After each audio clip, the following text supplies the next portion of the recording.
was your week or your day? Um, Either way, I'm Linda. Welcome to Lilybugs Library. And we're going to talk today about my book of the week.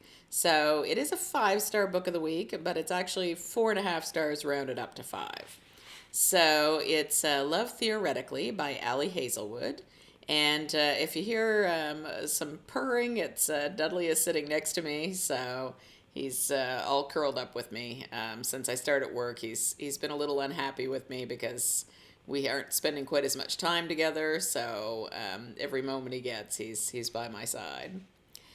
So this one is, and I haven't, I don't think I've read anything by Hazelwood.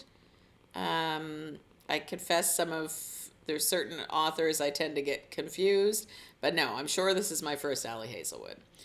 So I didn't give it 5 stars because I found there was a little too much science in it for me. I know that's very important in this book, but we'll get to that. And then there was also a larger amount of spice in the book than what I was comfortable with.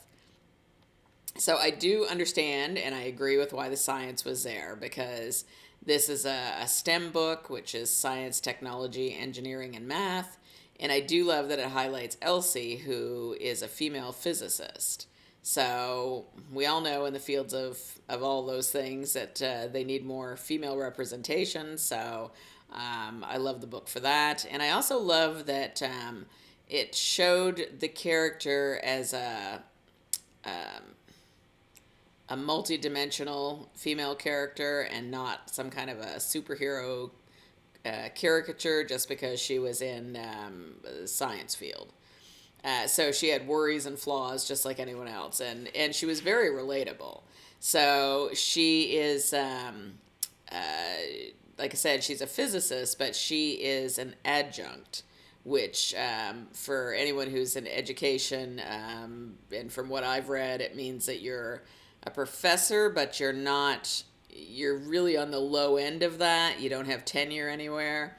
And so she's basically teaching classes and doing these things to try to pay for rent and to try to pay for health care because she's diabetic. And she's really struggling with that because she just doesn't have the money for the drugs.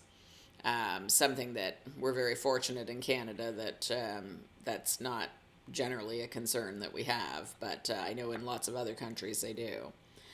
So she, to do this, to try to pay for some things, she takes on a second job, and the second job is fake dating. So she gets involved with this app that connects people so that they can fake date.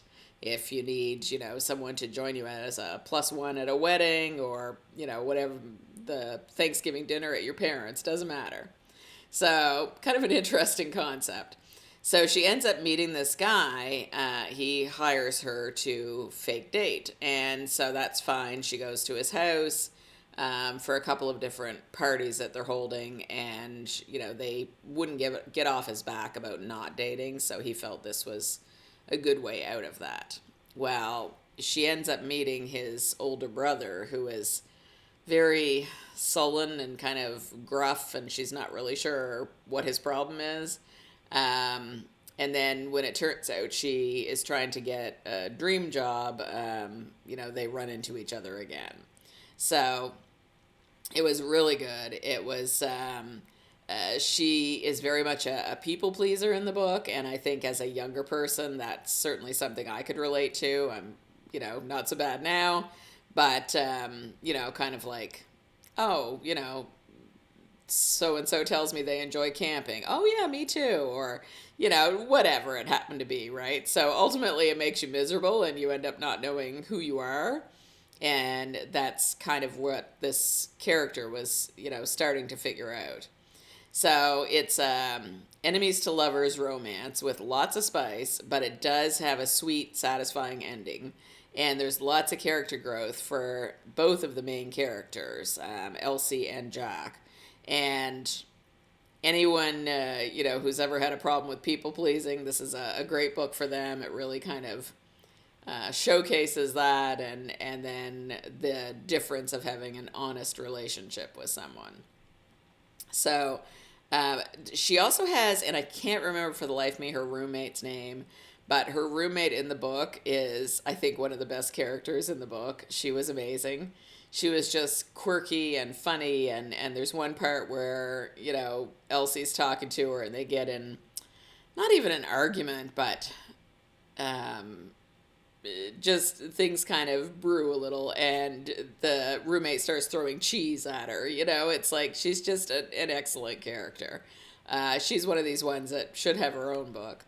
And then even the Jack, her love interest, Elsie's love interest, he has some amazing friends as well. So the friend group on both sides were really good and really helped to make the whole novel. So in general, it was a great book. Like I said, just a couple of things I struggled with. One was the amount of spice, and one was the fact that I know it's supposed to be a sciencey kind of book because that's the point. She's in science, but for myself, I just found it was a little harder to get through those pages. But anyway, 5-star read, so I was happy with that, and that's it for me for today. I'll be back on Friday with my Friday reads, and I hope everybody's having a great week. Talk to you soon. Bye bye.